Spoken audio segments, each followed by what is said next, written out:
Hitler, esquerda ou direita? Isso, o livro, tá, professor? O livro, ele não faz juízo de valor, ele não joga pra você Hitler é esquerda, Hitler é direita. Ele não faz isso. É um livro extremamente objetivo. Ele só traz as opiniões do Hitler e deixa o leitor À vontade para chegar a incumbência à de chegar à sua própria conclusão, qualquer que seja, né? Mas esse capítulo Hitler, esquerda ou direita, é como Hitler se avaliava no espectro político da época, né? Hitler se via nem como esquerda nem como direita. Ah, ele chegou a examinar as Não, ele falava políticas, publicamente, né? ele falava isso. Sabe por quê? Hitler falava assim: nós somos nacionais socialistas, nós queremos pegar os dois extremos mais essenciais. Queremos pegar o nacionalismo da direita e o socialismo da esquerda e fazer uma nova teoria política. Uma síntese. Uma síntese. E aí fala, tem o nacional-socialismo como síntese de socialismo e nacionalismo. Né? E Hitler fala, nós não somos nem esquerda nem direita, nós somos o extremo dos dois unificados.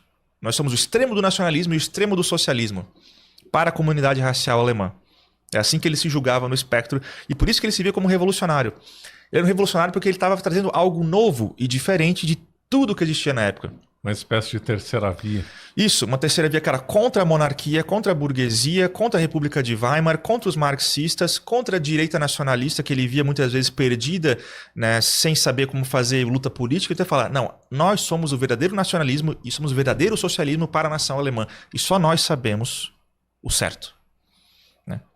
E aí ele queria revolucionar toda a comunidade para fazer uma comunidade popular nacional socialista para as classes trabalhadoras alemãs. Que chamava de Volksgemeinschaft, a comunidade popular. Então é isso, é assim que ele se via. Agora, depois que o leitor ler tudo isso, aí você faça o seu exame de consciência e jogue ele para o campo que você quiser.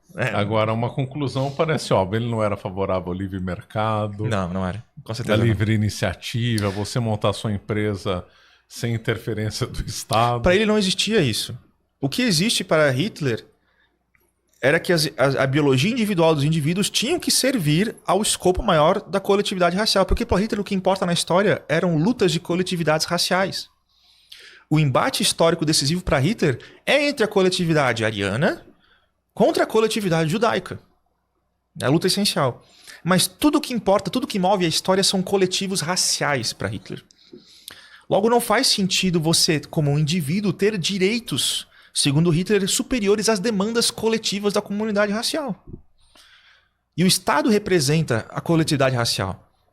Logo, a política da comunidade é necessariamente superior a qualquer desígnio individual. Certo. Voltando um pouco a essa questão racial, ele chegou a ler Darwin ou teve alguém intermediário lá que trouxe ideias de Darwin para ele? Isso é muito estranho. Hitler não... Diferentemente de Goebbels, que tem muitos diários e ele relata o que ele lia, dá opiniões sobre várias coisas, o Hitler não tinha isso e é muito difícil saber o que ele lia e o que não lia. A melhor chance que nós temos de saber essas coisas é a própria biblioteca de Hitler. Né? Hitler lia muito histórias de grandes líderes políticos, principalmente de Frederico o Grande, né, da Prússia. Mas ele comenta sobre Darwin em algumas passagens. Ele tem algumas falas privadas que ele comenta sobre Darwin de maneira favorável. E ele fala que, por exemplo, o processo de luta vital da existência, como Darwin havia afirmado, é realmente essencial. Ele realmente confirma a essencialidade de Darwin e o darwinismo para a sua visão de mundo. Algumas vezes, assim. Temos várias referências disso, assim. Então é certo que se ele não leu Darwin, ele provavelmente se familiarizou com essas ideias por meio de outros, né, por meio do momento da época. É porque o darwinismo ele infectou a Alemanha de maneira tremenda, né? Antes mesmo da Primeira Guerra Mundial, a Alemanha se tornou praticamente o epicentro da eugenia do mundo, mesmo que a eugenia surgiu na Inglaterra e depois nos Estados Unidos, mas a Alemanha se tornou o epicentro disso.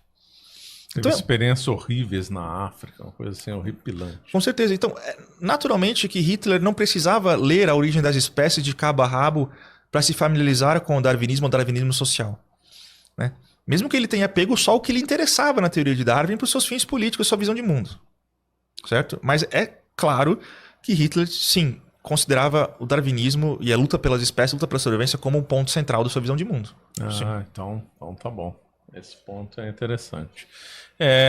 O livro comenta sobre as pessoas próximas do Hitler e as visões políticas dessas pessoas, Goebbels, Hess e outros. O livro como Hitler não deixou diários e coisas assim, há muitas passagens que são corroboradas por relatos e reminiscências de pessoas que estavam muito no círculo de Hitler. 3 dessas pessoas mais essenciais que são citadas são o Joseph Goebbels, porque ele tem extensos diários comentando sobre muitas coisas que, né, elucida muito como Hitler fazia as coisas.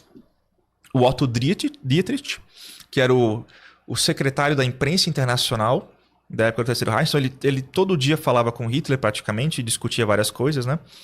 E o Otto Wegener, que por muito tempo foi um dos principais confidentes de Hitler sobre questões econômicas, né?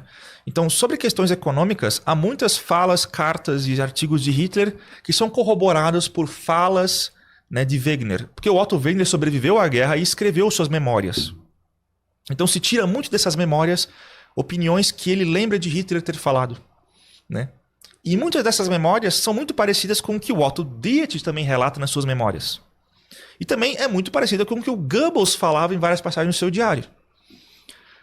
E tem mais alguns que eles vão citando, mas os principais são esses 3. Junto com o Hitler e mais alguns outros, uma dezena de secundários ali, de terciários, cria-se toda esse universo de opiniões que você pode começar com uma metodologia a filtrar quais eram as verdadeiras opiniões de Hitler. Aquelas que mais aparecem no maior período de tempo com mais consistência. E com essa metodologia de pesquisa, ele vai mostrando no livro as opiniões de Hitler. Nossa, muito bem feito mesmo. É um trabalho excepcional. O Goebbels era um socialista também, ele gostava do Lenin, né? Ele chega a comentar isso? Curiosamente, eu tô lendo a biografia do Goebbels, do Peter Longerich, né? O Goebbels, ele realmente sempre se via mais como um radical socialista, né? Ele era mais do estilo bolchevique, né? Ele tinha um pendor bem grande ao bolchevismo, principalmente antes da tomada do poder, né? Ele se via como radical socialista. Mas depois que ocorre o expurgo da SA, porque o Gregor Strasser também é morto, o Goebbels se afasta dessa linha para se alinhar mais a Hitler, né? Falou, peraí, né? A coisa tá ficando feia. A coisa tá ficando feia, então eu vou... Porque o Hitler era o grande ídolo do Goebbels, então ele vê que, eles mataram os caras que eu era mais alinhado e o Hitler é meu líder, então ele começou a maneirar no socialismo dele. Mas ele nunca deixou de querer ser um revolucionário socialista, né? Nesse sentido, assim. E o Goebbels, ele vai deixando esse pendor do bolchevismo de lado e ele vai comprando a ideia de que o bolchevismo é uma ideologia judaica. Conforme Hitler vai influenciando a cabeça do Goebbels, e o Goebbels vai entrando e se tornando nazista, ele deixa de ser um admirador do bolchevismo para ser inimigo do bolchevismo, que passa a vê-lo como um inimigo judaico, né? Por influência de Hitler. Mas ele sempre tentou se ver como um revolucionário socialista e depois nacional-socialista. É interessante. Uhum. O Goebbels, ele era muito... querer estatizar as coisas, querer controlar as coisas, né? Ele achava que... Tem uma parte muito boa sobre como ele queria estatizar os jornalistas. Ele fala que os jornalistas têm que ser todos funcionários públicos, todas as empresas de jornais, de redações têm que ser sucursais do Estado, e todos os jornalistas têm que ser credenciais, passar por um concurso público para ter as opiniões mais saudáveis para a raça ariana. E todos os jornalistas seriam funcionários públicos do Estado. Essa é a visão de Goebbels. E não duvido que Hitler a implementaria depois da guerra. Não duvido. Tem algum outro ligado ao Hitler que era bem comunista? Assim, parece que o Goering era, né? Que era contra o livre mercado e tal. O Hermann Göring, né? Ele é uma figura um pouco estranha. Ele não é exatamente um pensador. Por exemplo, Goebbels, ele tinha uma visão ideológica mais definida. Ele se importava com questões de princípios e de ideologia. Himmler também. Heinrich Himmler também. Aquele Walter Dahré, que era o argentino que virou o cara da agricultura. Da agricultura. Qual que era a visão? Essa daí devia ser importante, né? Ele falava do sangue solo, né? Praticamente. Né? Eu já vou comentar dele. Tá bom. Mas ele também tinha uma base ideológica muito forte. O outro cara que era muito ideologicamente centrado era o cara do mito do século XX lá. O arquiteto, né? Não é o Speer. O Speer. É o cara do jornal lá, que era russo e foi pra Alemanha. Como é que é o nome dele? Eu esqueci, que tem os diários dele. Rosenberg. Rosenberg. O Rosenberg. Ele também era bem ideológico nesse sentido. Rosenberg era ligado a Tully, né? Também o Hess e o Rosenberg era bastante ligado a Tully, né? O Hitler nem tanto. Mas todos eles tinham a sua própria visão ideológica bem definida. Mas o Hermann Göring não. Ele não, talvez... Eu vejo o Göring não se importando tanto com questões ideológicas. Ele era muito mais um cara que gostava de ostentar poder e luxo e gostava de ter sua base de poder. ele meio que seguia a linha de Hitler muitas vezes. Porque eu acho que ele não se importava em pensar por si mesmo, então ele meio que seguia Hitler e a linha hitlerista mais assim, para poder manter o seu poder, mas eu não vejo Göring como um cara um ideólogo do nacionalsocialismo. Eu vejo ele um administrador, um técnico de aviação e o líder político e de polícia que queria manter o seu feudo, né, de poder. Agora, se for pegar visões diferentes de nazismo, dentro do nazismo, tem o Walter Dahré, né? Ele era muito mais ligado à questão agrária. É engraçado que o Hitler ele permitia a coexistência de interpretações diferentes do nazismo dentro do nazismo. Porque ele fala, a gente tem que cumprir os objetivos de destruir os judeus e pegar as terras do leste. Eu não vou ficar aqui perdendo tempo com picuinha ideológica sobre o que é nazismo isso, nazismo aquilo. Tá bom, tenha sua visão de nazismo. Dane-se, apenas trabalhe para os objetivos que a gente tem que fazer. Sabe?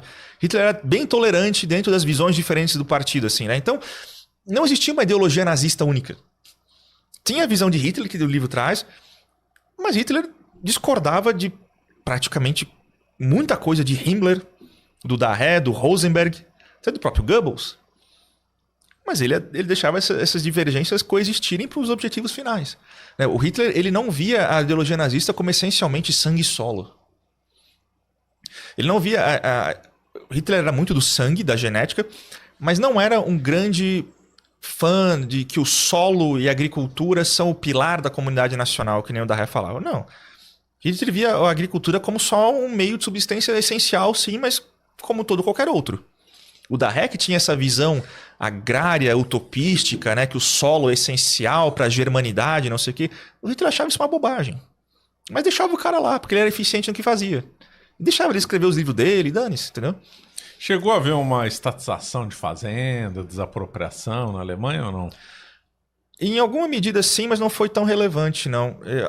Assim, toda a economia foi voltada para o esforço de guerra, né? Então, naturalmente, não houve uma coletivização da agricultura como ocorreu na União Soviética, nos kulaks, né? Daquela desgraça que o Stalin fez na Ucrânia.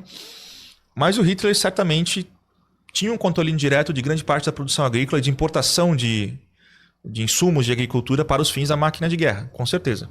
Mas não foi tão relevante assim, não, se comparado à União Soviética. Mas, é claro, Hitler não descartava a ideia de fazendas coletivas arianas, né, que os senhores arianos iam ter os seus escravos eslavos no leste depois. Né?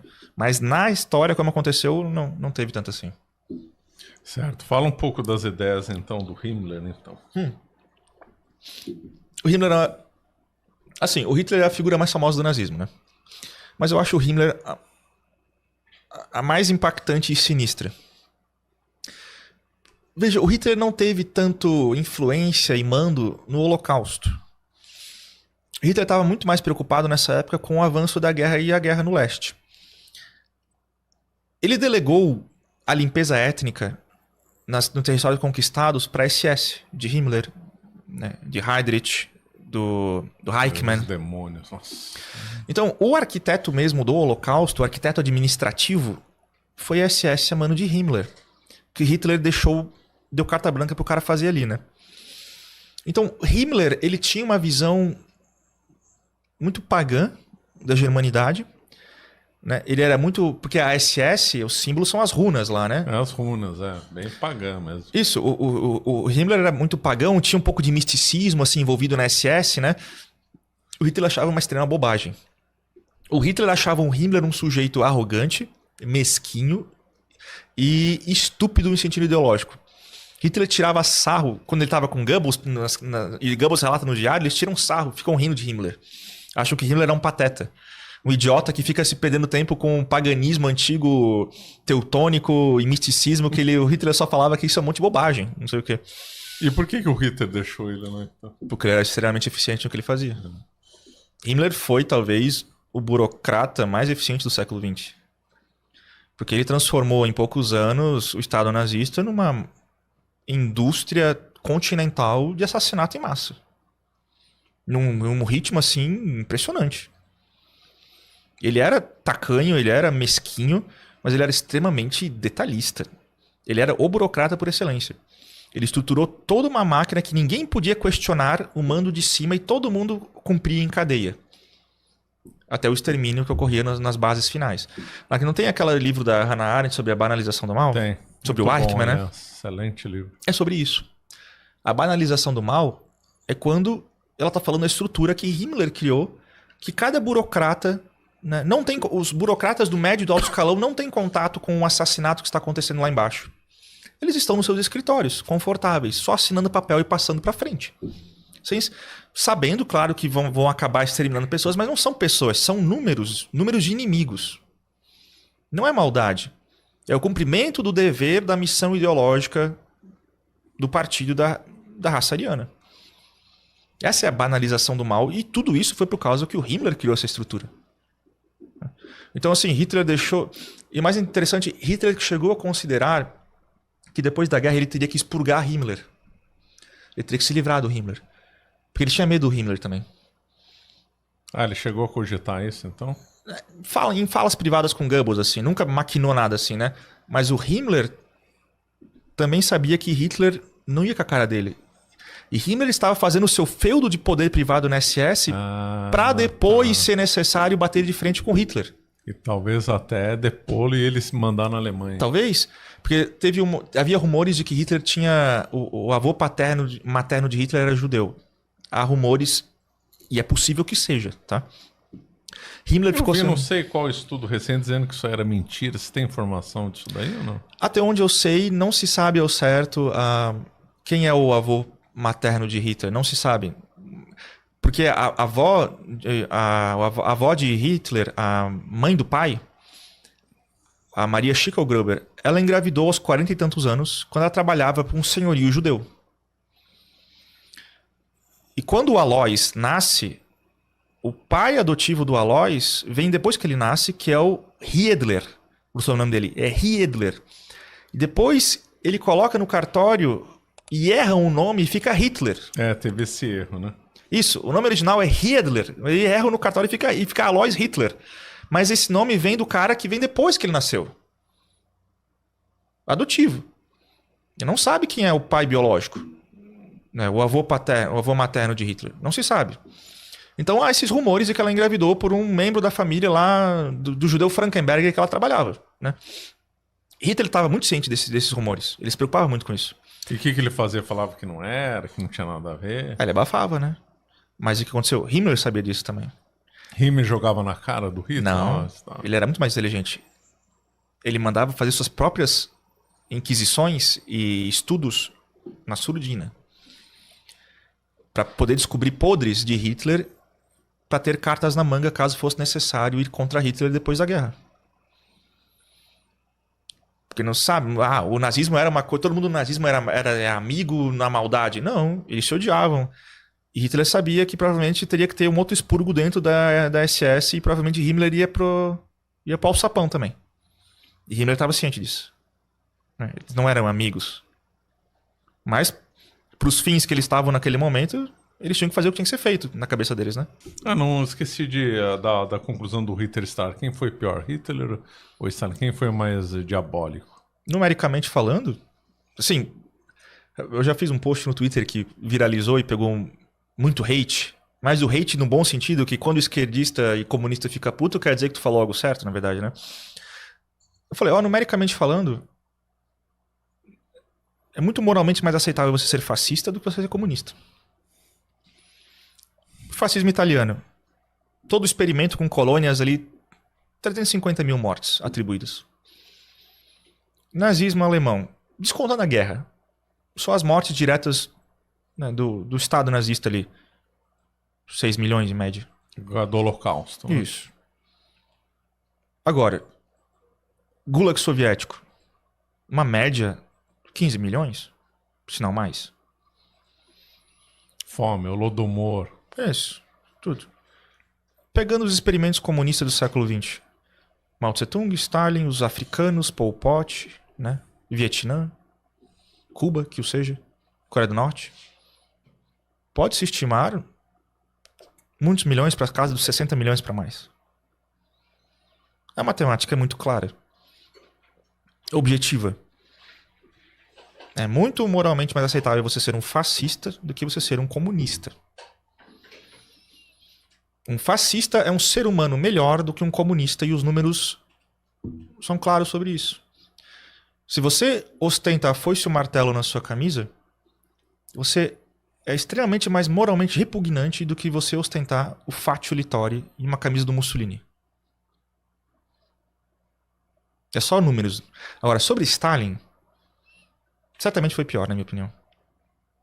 Em termos de vítimas, foi pior. De democídio do governo matando seus cidadãos, foi pior. Agora, Hitler foi pior em outro sentido. O programa político de Hitler desencadeou uma guerra mundial. O programa político de Hitler é de extermínio racial que desencadeou numa guerra, na maior guerra da história. Então, eu acho que Stalin foi o maior assassino do seu próprio povo. Hitler foi, talvez, o pior assassino em massa da Europa. Acho que essa é a minha opinião, professor. Achou o vídeo, hein? Então aí, achamos o vídeo aí. O Heleno aí, vai lá. Vai lá. Tá sem volume, tá sem áudio. O nome do vídeo, Heleno, o negro nazista.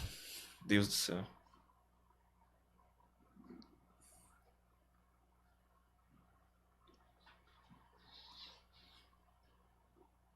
Os grupos neonazistas também comemoraram o centenário do nascimento de Hitler.